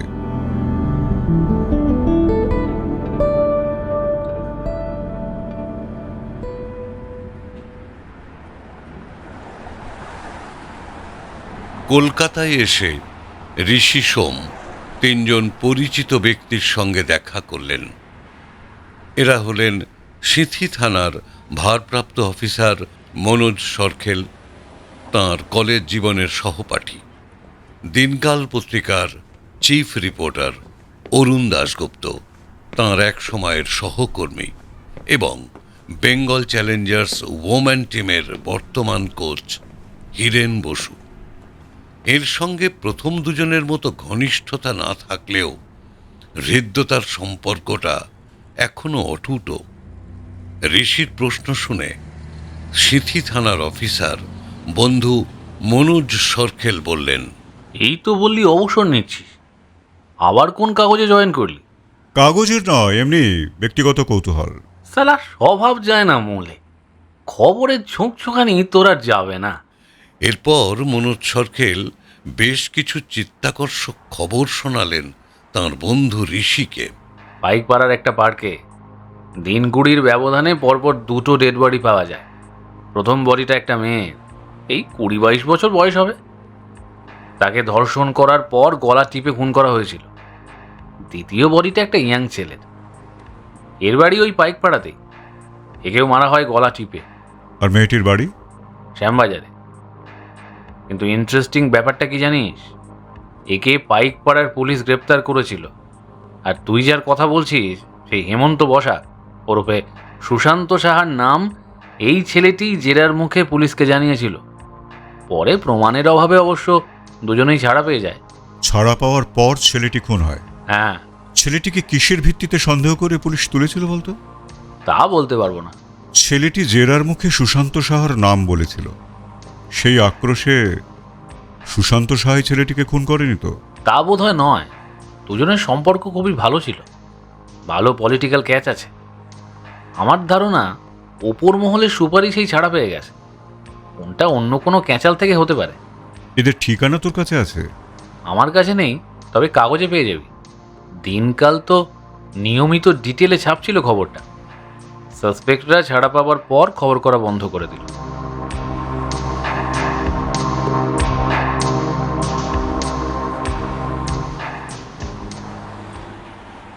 সিঁথি থেকে বেরিয়ে ঋষি সোম এলেন ধর্মতলায়।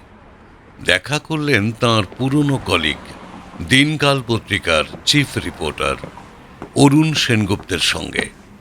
অরুণবাবু ঋষিকে দেখে বিস্ময় প্রকাশ করে বললেন, আরে তুমি হঠাৎ? আমি তো তোমাকে নিয়ে একটা স্টোরি করব ভাবছিলাম। ঋষি গেল বানপ্রস্থে। কি খবর বলো? খবর তো তুমিই দেবে। খবরের খোঁজেই এলাম। কয়েকটা খবর চাই আমার। আবার? তবে যে বললে। একেবারেই ব্যক্তিগত কৌতূহল বসে। জাত স্বভাব আর যাবে কোথায়? বন থেকে জানোয়ারকে তুলে আনা যায়, কিন্তু জানোয়ারের মন থেকে তো আর বন তুলে ফেলা যায় না। জানোয়ার বলছো? বলো। আমি বলিনি ভাই, কথাটা বলেছেন লীলা মজুমদার। যাক, বলো কি খবর চাও? ঋষি গড়ান খোলার ঘটনাটা অরুণবাবুকে জানালেন। সব শুনে অরুণবাবু প্রথমেই একটা বিস্ময়কর বাক্য উচ্চারণ করলেন। তার মানে 3টে মালই খালাস হয়ে গেল? ঋষি অবাক হয়ে বললেন, 3টে? পুলিশ তো তুলেছিল 2জনকে, আরেকজন তাহলে কে? সে কিভাবে খালাস হলো? অ্যাক্সিডেন্টে। সেই হচ্ছে নাটের গুরু, তোমার ওই হেমন্ত বসাক, ওই যার নাম সুশান্ত সাহা, আর যে ছেলেটার বডি পাওয়া গেল পাইকপাড়ার পার্কে, ওর নাম বিল্টু। এই দুজনই হচ্ছে মানিক জোর। খুঁটির জোরে টাকা আর দুষ্কর্ম দুটোই করেছে এন্তার। এই খুঁটিটাই হচ্ছে 3 নম্বর মাল। এই লোকটাই প্রভাব খাটিয়ে পুলিশকে বাধ্য করে কেসটা ধামাচাপা দিয়ে ওই 2 মানিক জোরকে ছেড়ে দিতে। তার মানে মেয়েটিকে ধর্ষণ করে এরাই খুন করেছিল? এ ব্যাপারে আমি নিশ্চিত। পুরো খবরটাই বার করে আনতে পারতাম, কিন্তু হাউস চাইল না, তাই ব্যাপারটাই ইটি টানতে হলো। এই খুঁটি দেবতাটি কে? যুব দপ্তরের প্রতিমন্ত্রী আব্দুল চৌধুরী। মরল কিভাবে? কন্টাই থেকে ফিরছিল, হাইওয়েতে উল্টো দিক থেকে আসা একটা ট্রাকের সঙ্গে ওর গাড়ির মুখোমুখি ধাক্কা লাগে। কনভয় ছিল না? আরে কনভয় নিয়ে কেউ ফুর্তি করতে যায় নাকি ভায়া? কন্টাইতে ওর একটা বাগান বাড়ি আছে, সেখান থেকেই ফিরছিল রাতে ফুর্তি করে। সড়ক দুর্ঘটনায় মন্ত্রীর মৃত্যু। আমরাই ছেপেছিলাম খবরটা, পড়েছ? না, হেডলাইনটাই পড়েছি।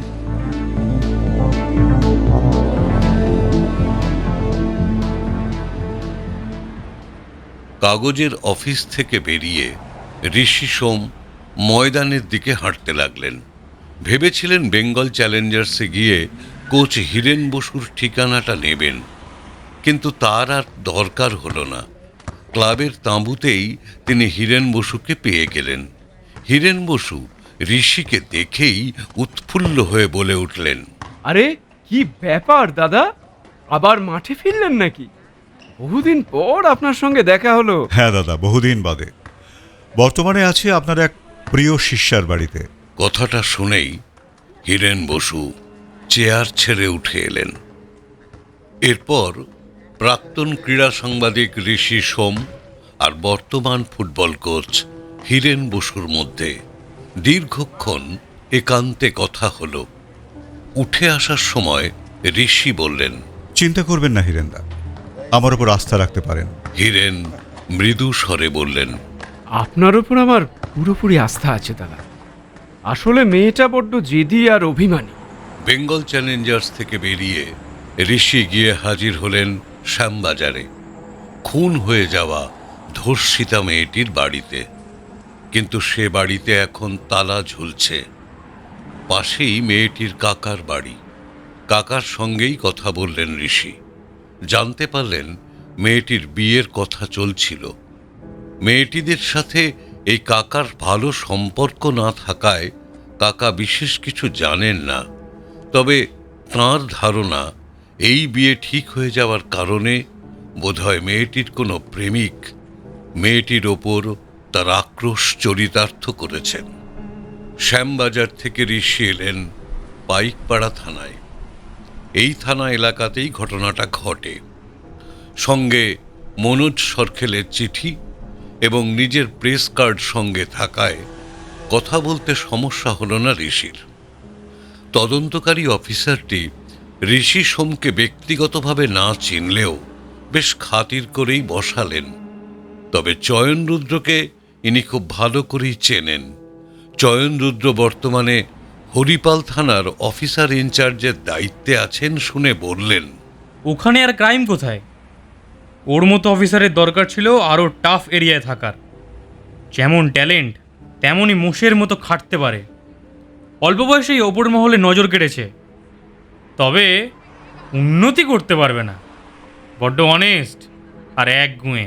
পাইকপাড়া থানার এই অফিসারের সঙ্গে অনেকক্ষণ ধরেই অনেক কথা হলো ঋষি সোমের, কিন্তু কোন সূত্রের ভিত্তিতে তিনি সাসপেক্ট দুজনকে তুলেছিলেন তা কোনোভাবেই ডিসক্লোজ করতে চাইলেন না।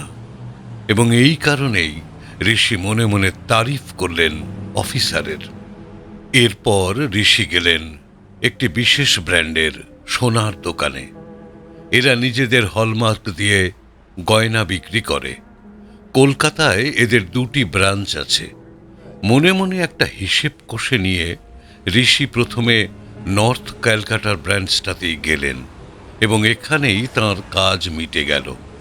সাউথ ব্রাঞ্চে আর যেতে হলো না। প্ল্যান মাফিক কলকাতার সমস্ত কাজ মিটিয়ে ঋষি যখন হাওড়া স্টেশনে এসে হরিপালের টিকিট কাটলেন, তখন সন্ধে হয়ে গেছে।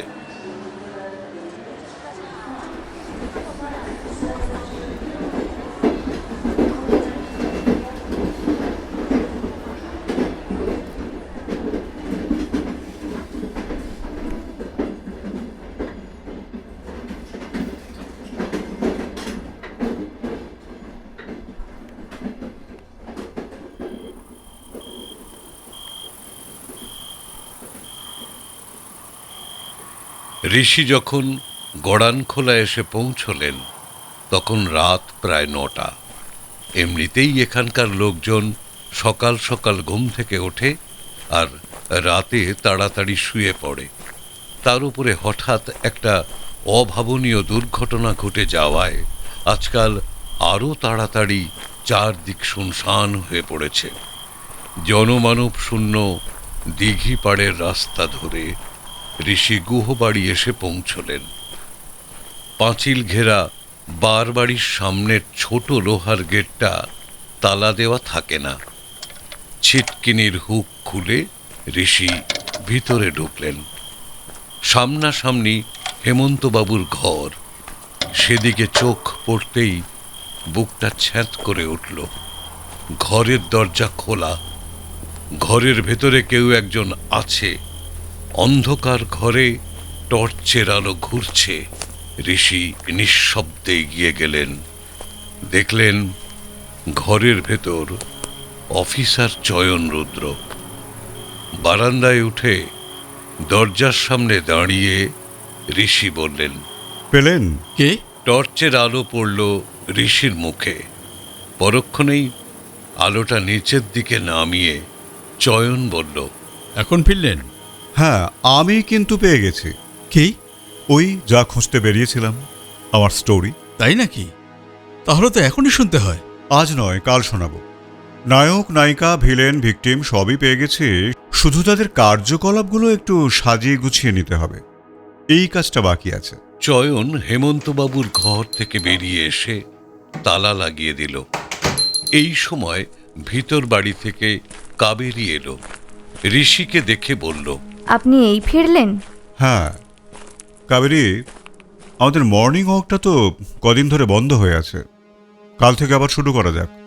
তাড়াতাড়ি উঠো, কাল দিঘির পাড়ে তোমাদের একটা গল্প শোনাবো, হেমন্তবাবুর হত্যা রহস্য। চয়ন কৌতূহলী গলায় বলল, কিন্তু আমার যে আর তর্স হচ্ছে না মিস্টার সোম। কাহিনীটা রাতেই শোনা যায় না? বললাম যে একটু গুছিয়ে নিতে হবে। কাবেরী খানিকটা নিষ্পৃহ গলায় বলল, খাবার ঠান্ডা হয়ে যাবে, হাত মুখ ধুয়ে নিন ঋষিদা।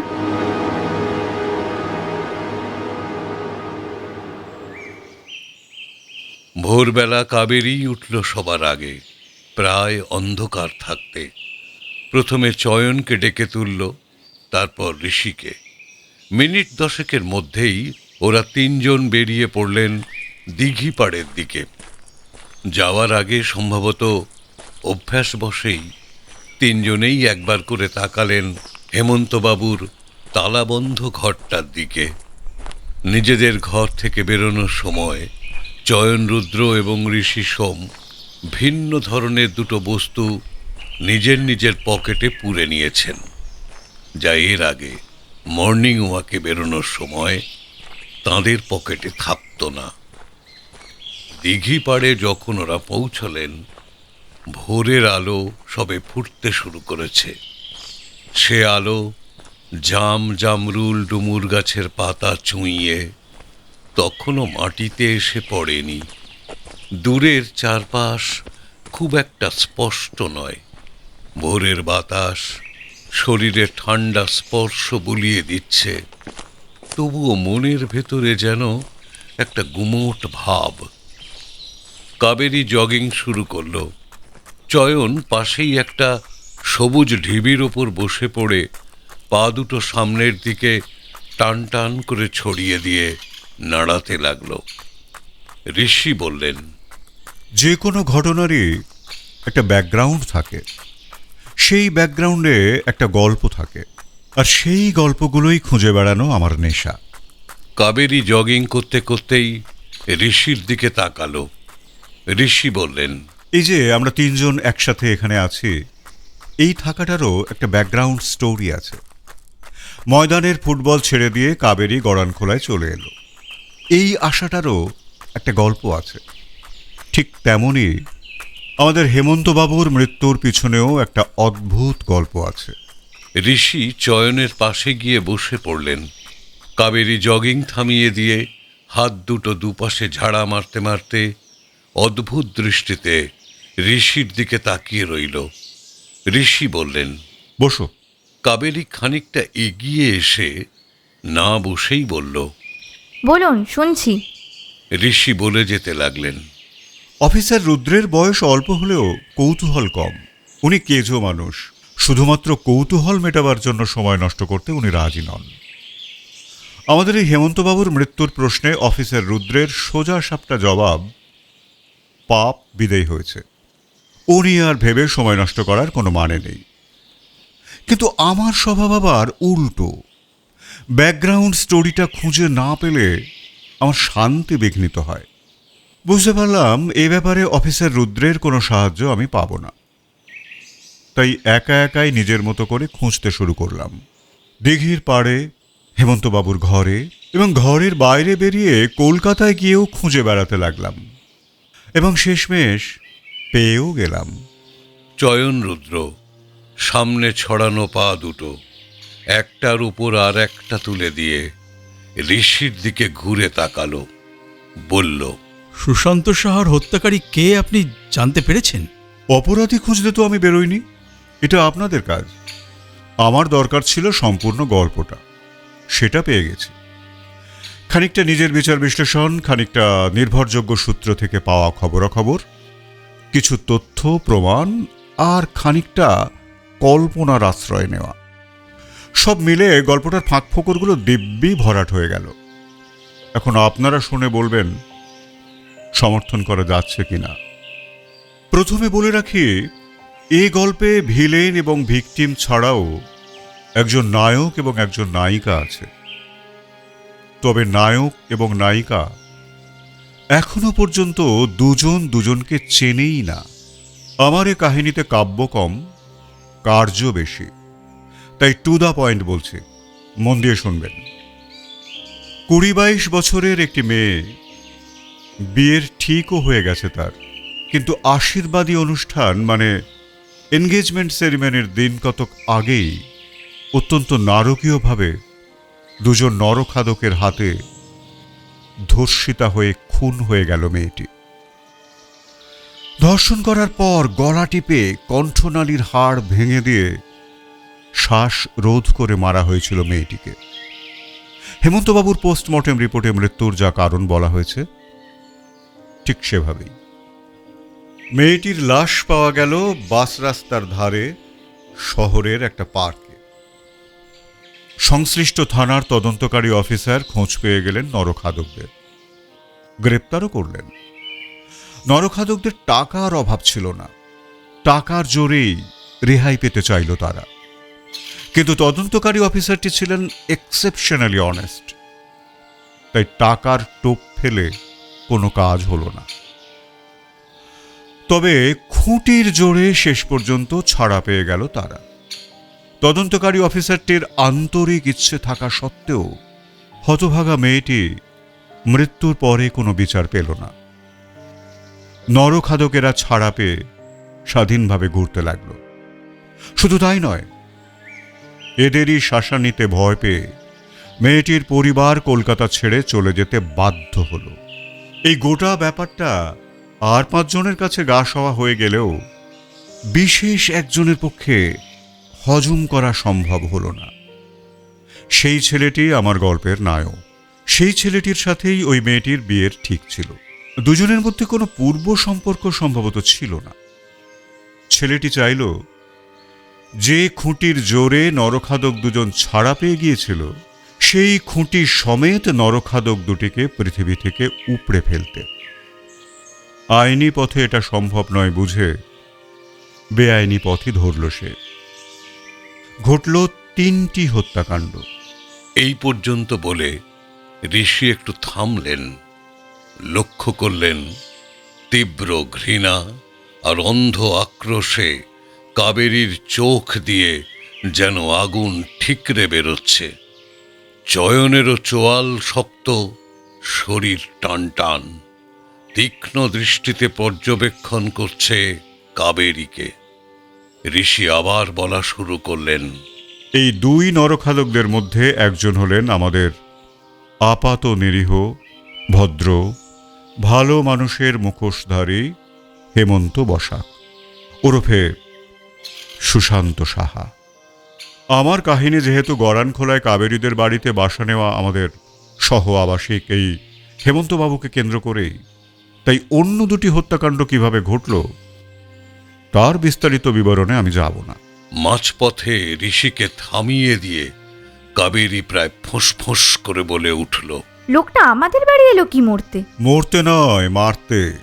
সে কি আর জানতো যে নিজেই খুন হয়ে যাবে? অথচ অজ্ঞাত হত্যাকারীর হাত থেকে লোকটা পালাতেও চেয়েছিল। এতক্ষণ পর চয়ন কথা বলল, এইখানে আপনার গল্পটা একটু গুলিয়ে গেল। সুশান্ত সাহা কারোকে খুন করার উদ্দেশ্য নিয়ে এখানে এসেছিল এমন কোনো তথ্য কিন্তু আমি এখনো পর্যন্ত পাইনি। আমি পেয়েছি, সবটা শুনুন আগে। থানা থেকে ছাড়া পেয়ে যাওয়ার পর প্রথমেই খুন হয়ে গেল তার দুষ্কর্মের সহযোগী অন্য নরখাদকটি।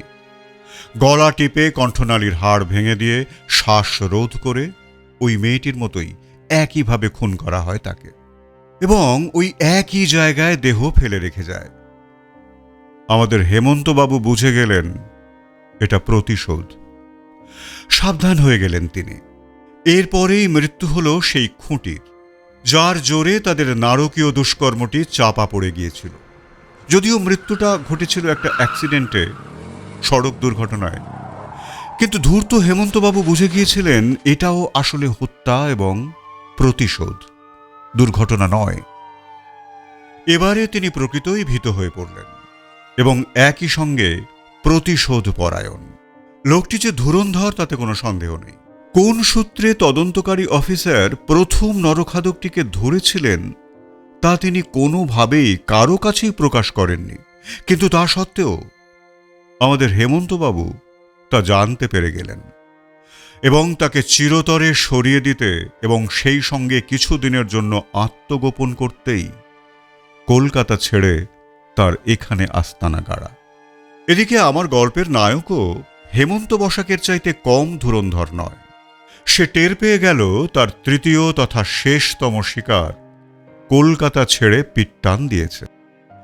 ছেলেটির নেটওয়ার্ক বিস্ময়কর রকমের শক্তিশালী। অল্প কদিনের মধ্যেই ট্র্যাক করে ফেলল হেমন্ত বসাক অর্থাৎ সুশান্ত সাহাকে। মাস 2 মধ্যে সেও হাজির হয়ে গেল গড়ানখোলায়। লক্ষ্য করলে দেখা যাবে প্রত্যেকটা গল্পেই দৈবের একটা বড় ভূমিকা থাকে। আমার এ গল্পেও আছে। দৈবক্রমেই গড়ানখোলায় এসে হেমন্ত বসাকের প্রায় গায়ে গা লাগিয়ে বাস করবার সুযোগ পেয়ে গেল ছেলেটি।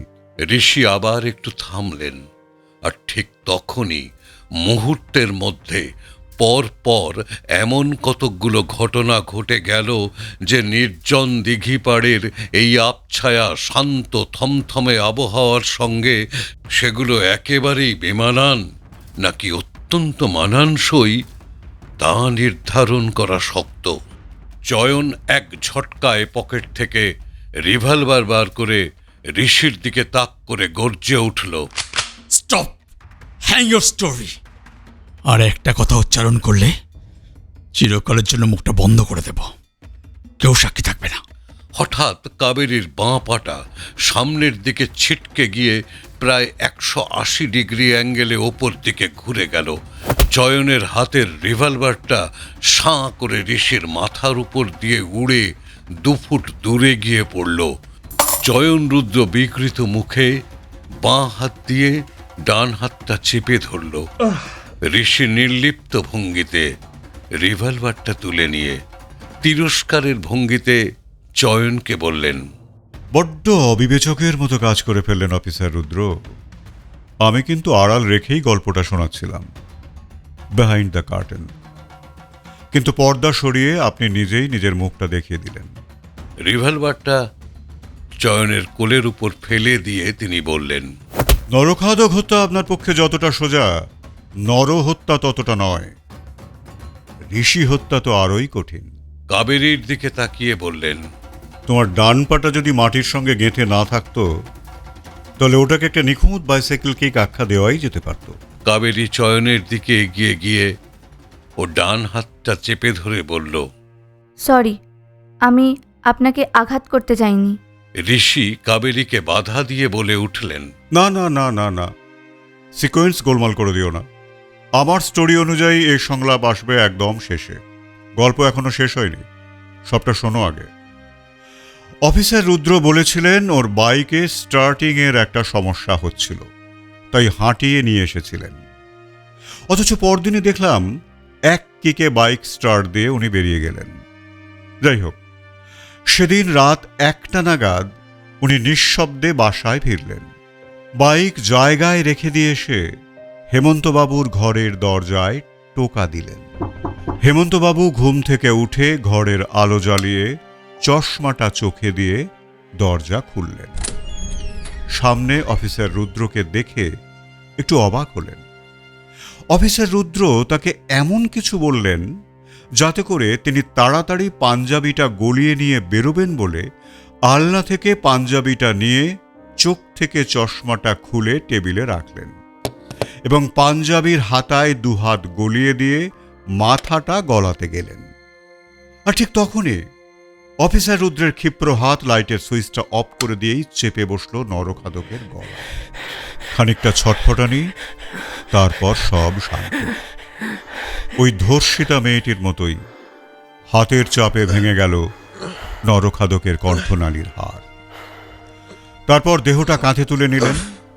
পামসু দুটো নিতেও ভুললেন না, কিন্তু চশমাটার কথা বেমালুম মাথা থেকে বেরিয়ে গেল। ইতিমধ্যেই অফিসার রুদ্রের অলক্ষ্যে ঘটে গেছে আর একটা গুরুত্বপূর্ণ ঘটনা। এটাও দৈবেরই হাত। এটা না ঘটলে আমি হয়তো নিজের কাছেই নিজের গল্পটাকে সত্যি বলে প্রমাণ করতে পারতাম না। ঘর থেকে বেরোবেন বলে চৌকাঠের ওপরে সবে একটা পা ফেলেছেন, এমন সময় খেয়াল করলেন তার কোড়ে আঙুলে এনগেজমেন্ট রিংটা নেই। সেই এনগেজমেন্ট রিং যেটা তিনি তার হবু স্ত্রীর জন্য এনগেজমেন্ট সেরিমনির ঠিক আগেই তৈরি করিয়েছিলেন। ওটা আঙুলে থাকলে নরখাদক নিধনের ক্ষেত্রে আলাদা একটা বাড়তি মোটিভেশন জন্মায়, তাই সেটা আঙুলে গলিয়ে নিয়েছিলেন সেদিন। কিন্তু আংটি খোঁজার সময় তখন আর নেই। কাঁধে ডেড বডি, সেটার ব্যবস্থা আগে করা দরকার। দিঘিপাড়ে ডেড বডি ফেলে রেখে এসে আবার ঢুকলেন হেমন্তবাবুর ঘরে। ঢোকার আগে অভ্যাসবশেই পাপোশে পা মুছলেন। জুতোর কাদামাটি খানিকটা লেগে রইল পাপোশে, কিন্তু আংটি খুঁজে পেলেন না। বেশিক্ষণ ঘরে থাকাটা বুদ্ধিমানের কাজ হবে না বিবেচনা করে ঘর থেকে বেরিয়ে এসে বাইরে থেকে হাঁসকল টেনে দিলেন।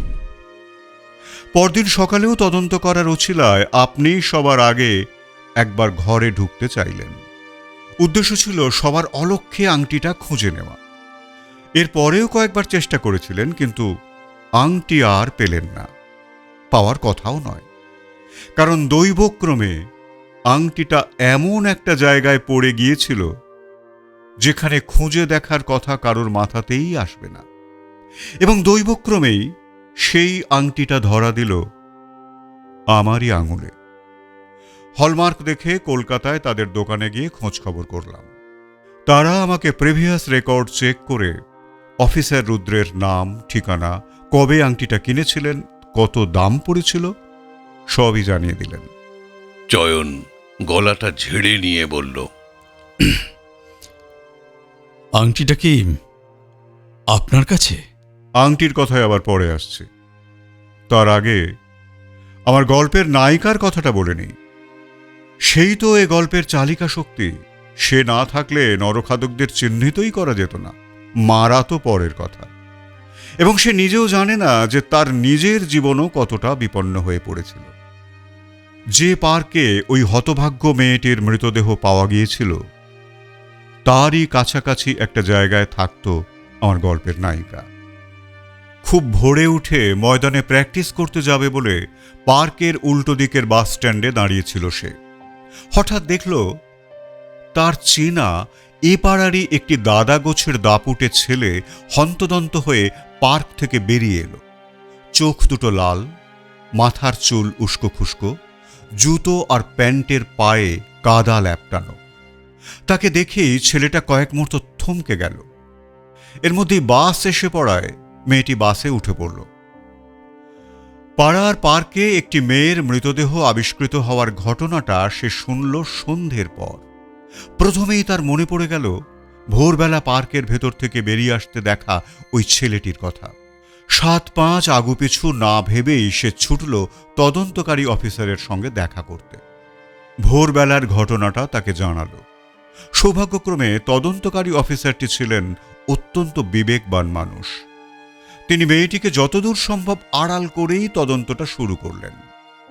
ধরা পড়ল ভোরবেলা পার্ক থেকে বেরিয়ে আসা সেই ছেলেটি, অর্থাৎ প্রথম নরখাদক, তারপর দ্বিতীয় নরখাদক, মানে আমাদের হেমন্তবাবু। পাড়ায় যাতে মেয়েটি চিহ্নিত হয়ে না যায়, তাই অফিসারটি মেয়েটির ক্লাবে গিয়েই মেয়েটির সাথে কথাবার্তা বললেন। ক্লাবের কোচ সেটা জেনে ফেললেন এবং অত্যন্ত শঙ্কিত হয়ে পড়লেন। মেয়েটি তার প্রিয় শিষ্যা, সন্তানের মতো ভালোবাসেন তাকে। তার জীবন এবং কেরিয়ার নিয়ে তিনি অত্যন্ত উদ্বিগ্ন হয়ে উঠলেন। সাক্ষীর কাঠগড়ায় দাঁড়াতে দিতে চাইলেন না তাকে। এদিকে খুঁটির জোরেই অপরাধীরা ছাড়া পেয়ে গেল, কিন্তু মেয়েটি ভাবল সে সাক্ষ্য না দেওয়াতেই নিহত হতভাগ্য ধর্ষিতা মেয়েটির অপরাধীদের কোনো সাজা হল না।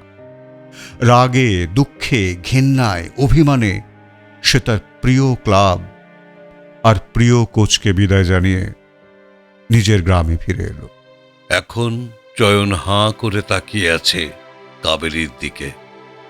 কাবেরী মাথা নিচু করে গভীর মনোযোগ দিয়ে ঘাসের ডগায় আঙুল বুলিয়ে যাচ্ছে। ঋষি বলে চললেন। অফিসার রুদ্র লক্ষ্য করলে দেখতে পারতেন হেমন্তবাবুর পকেট ডায়েরির শেষ দিকের পাতায় কাবেরীর ক্লাব আর কোচের নাম লেখা ছিল। পাইকপাড়া থানার ওই অফিসারের অত্যন্ত গোপনীয়তা সত্ত্বেও লোকটা কিভাবে যে কাবেরীর নাম জেনে ফেলল তা সঠিকভাবে আমি বলতে পারব না। কোচ হীরেন বসুর সঙ্গেও লোকটা দেখা করতে গিয়েছিল। আমার নিশ্চিত বিশ্বাস শুধু আত্মগোপন করতেই নয়, কাবেরীর ওপর আক্রোশ চরিতার্থ করতেই সে গুহবাড়িতে এসেছিল। কিন্তু তার প্রায় পরে পরেই একজন বর্তমান পুলিশ অফিসার আর একজন প্রাক্তন সাংবাদিক একই বাড়িতে এসে পড়ায় ঠিক সুযোগ করে উঠতে পারছিল না। তারপর তো নিজেই খালাস হয়ে গেল। আমরা না এসে পড়লে এতদিনে কি হতো বলা মুশকিল। সবই দৈবের কৃপা। চয়ন কাবেরীর বাঁ হাতটার ওপর নিজের ডান হাতটা রাখল। একটা উষ্ণ আন্তরিক স্পর্শ পেল কাবেরী। ঋষি পকেট থেকে একটা এনগেজমেন্ট রিং বার করে চয়নের দিকে এগিয়ে দিয়ে বললেন, এই নিন আপনার সেই আংটি। এই আংটি এখন আপনি কার আঙুলে পরাবেন সে কথা আমার স্টোরিতে বলা নেই। আমার গল্প শেষ, আমি চললাম।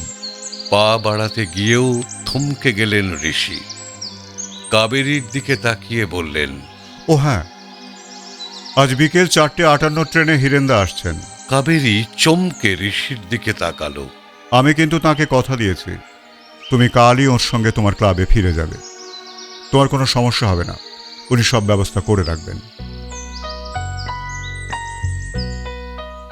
কাবেরী আর চয়ন এমনভাবে ঋষির দিকে তাকিয়ে রইল যেন দেব দর্শন করছে তারা। ঋষি ধীরে ধীরে দিঘি পাড় ছেড়ে বেরিয়ে গেলেন। প্রত্যুষের প্রথম সূর্য কিরণ ডাল পাতার জড়াজড়ি ভেদ করে কাবেরী আর চয়নের গায়ে মাথায় মাখামাখি হয়ে গেল।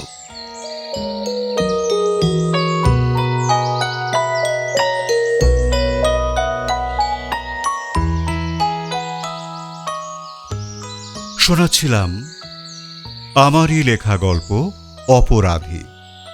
বিভিন্ন চরিত্রের সংলাপগুলো যারা বললাম, দেবপ্রিয়া, সঞ্জিত, অরিজিৎ, সঞ্জীব, অতনু, অপু ও গল্প পাঠে ছিল সঞ্জয় এবং ঋষির চরিত্রের সংলাপগুলো বলেছি আমি দীপঙ্কর। গালগপ্পে আবার দেখা হবে পরের গপ্প নিয়ে। সবাই খুব ভালো থাকুন, সঙ্গে থাকুন। ও হ্যাঁ, কেমন লাগছে সেটা জানাবেন কিন্তু। কাল গপ্প